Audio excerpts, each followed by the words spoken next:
Bonjour, Detroit Sports Nation. I am Eric Vincent, your host here at the DSN News Desk. Thank you for tuning in. We appreciate your time and support.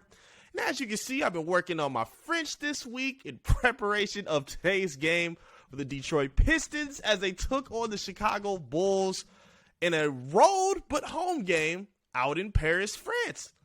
This was pretty interesting, man. This was cool to see for a few different reasons until the game actually happened. The final score ended up 126-108. Not the prettiest game by the Pistons in terms of performance. Big loss. Tried to keep the game as close as they could, but the second half, they kind of just broke it open in a double-digit effort by Chicago. And this is a game that the NBA put a lot of stock into. It was a lot of attention to this international game. This is the first game in Paris, France for the NBA, and they went all out for it. I mean, they brought a lot of stars out. They packed out the arena. They put a lot of media cameras around the Pistons and the Bulls in preparation for this game. It was really cool seeing the Pistons get that kind of spotlight, honestly. It was cool knowing that the Pistons being one of the most historic franchises in NBA history, even if the league chooses not to act like it, it was cool seeing them be center stage of such a big atmosphere.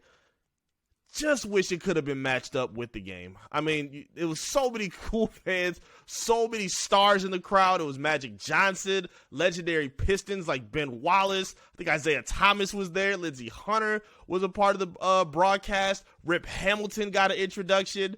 Victor Wembanyama was a huge focal point of this game considering he's from France. Pistons are looking at hopefully landing him with their number one draft pick that they hopefully get next offseason. But again, this outside of the excitement that was built up for the game, it all kind of came crashing down once the game actually started. Wasn't a pretty game by the Pistons.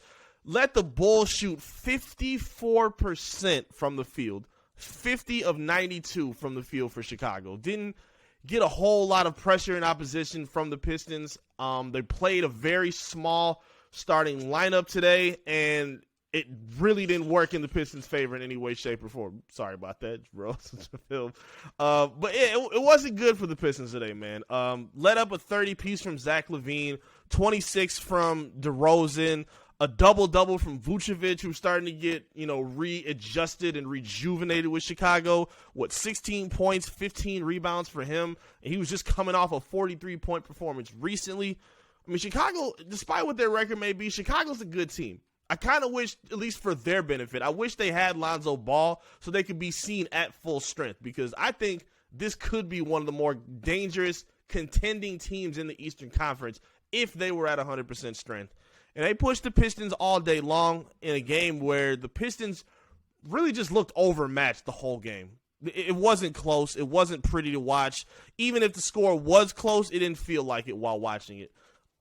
The Pistons, if you had heard Greg Kelster say it, like the Pistons were so out of sync offensively. Their offense looked like an AAU performance. They would dribble the ball up, and Greg Kelster said it in the third quarter. He said the Pistons are shooting after one pass or no pass. And that's exactly what they were doing. They would bring the ball up immediately, and either somebody would dribble a couple times on the perimeter and then pull up for a jumper. Or they would be dribbling and going straight to the hoop after one dribble or after one pass or after no passes. They would just bring it up straight from half court and then go straight to the hoop. It was very sloppy trying to watch this team today, man. It was kind of embarrassing. I can't lie. It was kind of embarrassing watching them play like this because you could see the frustration not just build up. We know the fans are obviously built up in frustration. We know that, but this was the first time you actually saw it like on the court. Like you could see guys rolling their eyes or like throwing their arms up for missed defensive assignments or bad shots taken offensively, like bad offensive possessions. You could just see teammates reacting in ways that are not healthy and are not hopeful for a young team that you're looking to see. It was bad today, man. It was really bad for what the Pistons put on the floor. And again, in an internationally staged game where there's so much attention for a team like the Pistons who don't get any nationally televised games, that don't get a whole lot of social media coverage from, the league and all that kind of stuff, it sucks to be on this kind of stage and then kind of flop a little bit.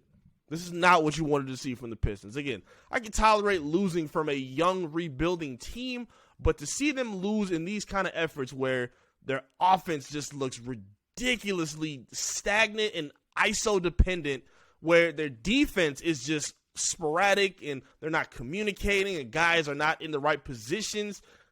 It was all over the place for this team, and it was really highlighted badly by the way Chicago was playing. Chicago was moving the ball efficiently. They're getting dunks at the rim, putbacks at the rim, very little opposition in the paint. Like, Bulls had their way all game long. They really did have their game. Excuse me, I'm so angry. I'm trying to put words together. They really had their way all game long. One of the biggest focal points of the game was Killian Hayes having his coming home type game and moment because he's also from France. Fortunately, they didn't go that well. Killian, 4 points, 8 assists, turned the ball over 4 times, didn't really get in any kind of offensive shooting rhythm, shot 2 of 13 from the field, 0 of 6 from 3. Beef Stew, not a good performance by him either. 7 points, 1 of 10 from the field, 0 of 4 from 3.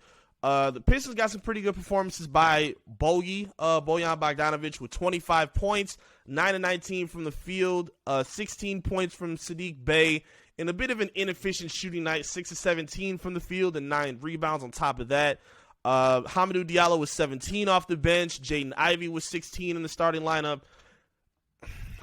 I can't wait for this team to really start putting things together, man. Trust me, rebuilds are not easy to stomach. They're really not, especially when you guys are injured, especially when your team is missing, intricate pieces and a lot of things it's clear that guys are playing outside their responsibility or doing things that they're not supposed to be doing because of the structure of the team not being set. And this is, again, another game where they miss Cade Cunningham. You're not seeing as much ISO-dependent basketball if you have your number one facilitator on the floor. You don't have that issue. It doesn't happen. I believe they're much more prepared than they're looking now. I believe they're looking much more polished, at least at this part of the season, if they still had Cade Cunningham on the floor.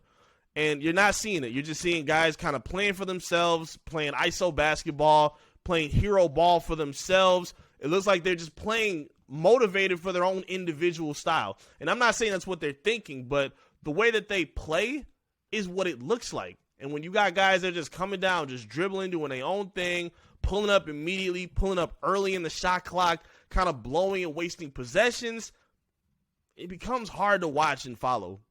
It really is. And I really hope the Pistons can find a way to get it together, man. And again, it's not in terms of just winning, but it's in terms of putting functional and watchable basketball together on this court.